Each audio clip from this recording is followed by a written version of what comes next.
Senator, we have Lisa from WSYX.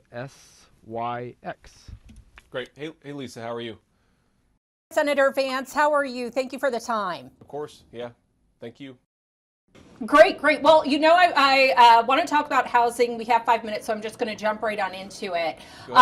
In your announcement speech, you said institutional investors turn American citizens into a permanent class of renters when these hedge funds take special government privileges and go buy up all the single-family homes. What they're doing is destroying the wealth in a particular county. Is this still your stance on corporate institutional housing investors?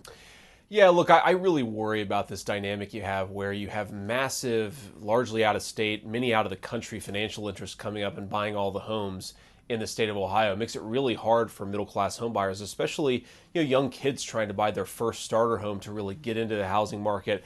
I've heard from a lot of folks just on the ground where they're real estate agents, they're home buyers, they're sort of at different parts of this market.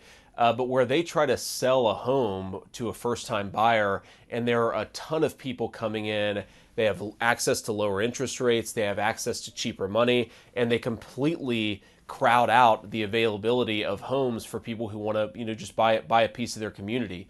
I really worry that if you go back to just sort of basic American founding principles, the founding fathers wanted us to be a nation of owners, of people who had a real stake in their own country. If people can't even buy their own homes, you don't just make it harder for them to live a good life. I think you really endanger something fundamental about what it means to be an American.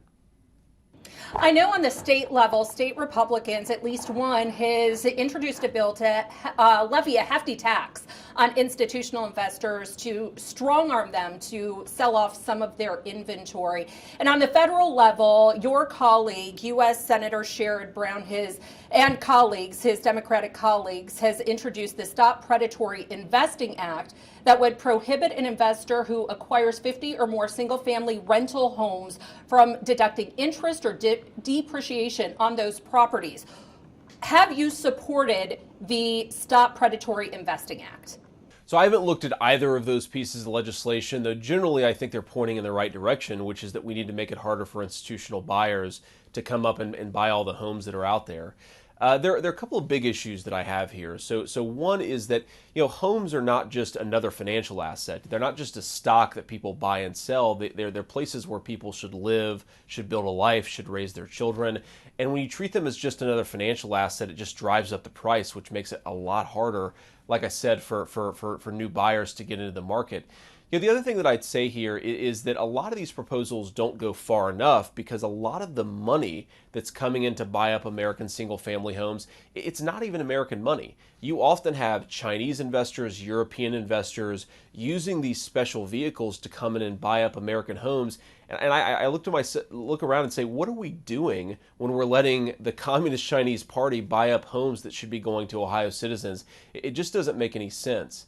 One other point that I'd make here, because I think it's very hard to talk about the housing crisis in Ohio or across the country without talking about the immigration problem too. Because when you let's say, 10 million or 15 million people into the country illegally, those people all need homes. They all need shelter. Well, that's 15 million people who shouldn't be here competing with American citizens for home buying. I think there's a lot of evidence that that's driving up the cost of housing too. So, we talk about the border crisis as a fentanyl problem. We talk about it as a law enforcement problem. It is certainly those things, but it's also making housing unaffordable for American citizens, and that just can't happen. Hey, Lisa, we have time for one more question for the senator. Right. Absolutely. Our viewers say institutional investors are one of their biggest concerns, and so are some state Republicans saying that as well. If you think bills aren't going far enough to encourage your support, what have you introduced or what have you supported as of today to pull Ohio out of the housing crisis it's in? Yeah, so we're working on a number of pieces of legislation at this moment that would address the housing crisis. We're certainly engaged in these conversations. The specific pieces of legislation you mentioned I haven't seen. That doesn't mean we won't sign on. It doesn't mean we won't introduce our own legislation. Again, one of the concerns I have is that these things often don't go far enough. The problem is pretty simple, though. We have a limited supply of homes, and if you have Chinese investors and illegal aliens coming in and buying that up, not to mention institutional investors who have no real stake in Ohio communities, then you're going to have a housing crisis, which is exactly what we have.